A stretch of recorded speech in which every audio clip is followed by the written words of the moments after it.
আজকের ভিডিওতে দেখাবো ভার্চুয়ালবক্সে কিভাবে ইউএসবি কানেক্ট করবেন। আমি ইমন, আপনারা দেখছেন টেকনোটোরিয়াল। তো চলুন শুরু করা যাক।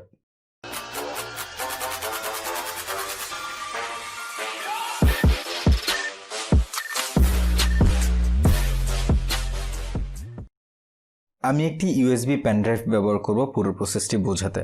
তবে আপনারা চাইলে যে কোনো ইউএসবি কানেক্ট করতে পারবেন এই পদ্ধতি ব্যবহার করে। তো প্রথমে সর্বপ্রথম আপনাকে যে কাজটি করতে হবে সেটি হচ্ছে আপনাকে ভার্চুয়ালবক্সটি চালু করে নিতে হবে।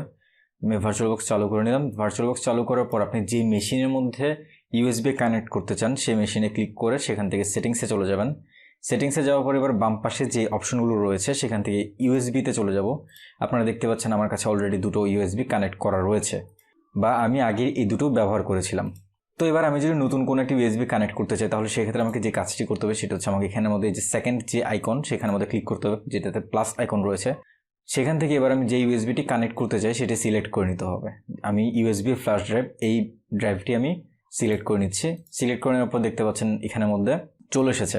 এবার আমি ওকে দিয়ে দিচ্ছি। ওকে দেওয়ার পরে যদি আমি যদি অপারেটিং সিস্টেমটি চালু করি তাহলে চালু করার পর দেখা যাবে যেটা কানেক্ট হয়ে আছে, অলরেডি এটা কানেক্টেড হয়ে আছে।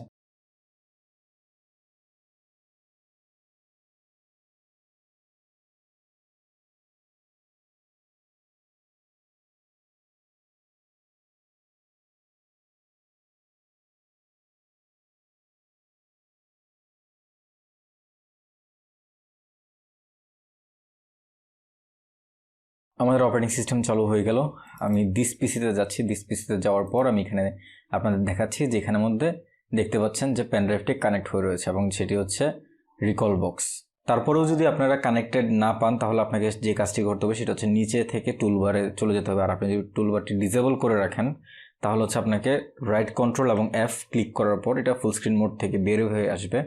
বের হয়ে আসার পর আপনাকে এখানে ডিভাইসে চলে যেতে হবে। ডিভাইস থেকে হচ্ছে ইউএসবি থেকে আপনাকে সিলেক্ট করে নিতে হবে আপনি যে ড্রাইভটা আপনি কানেক্ট করতে চান সেই ড্রাইভটা। আশা করি আপনাদের ভালো লেগেছে ভিডিওটি যদি ভালো লেগে থাকে তাহলে লাইক করবেন, শেয়ার করবেন, কমেন্টে জানাবেন আপনার মতামত। আর হ্যাঁ, সাবস্ক্রাইব যদি করে থাকেন তাহলে আপনাকে ধন্যবাদ জানাচ্ছি।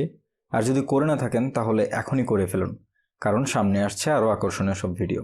ধন্যবাদ।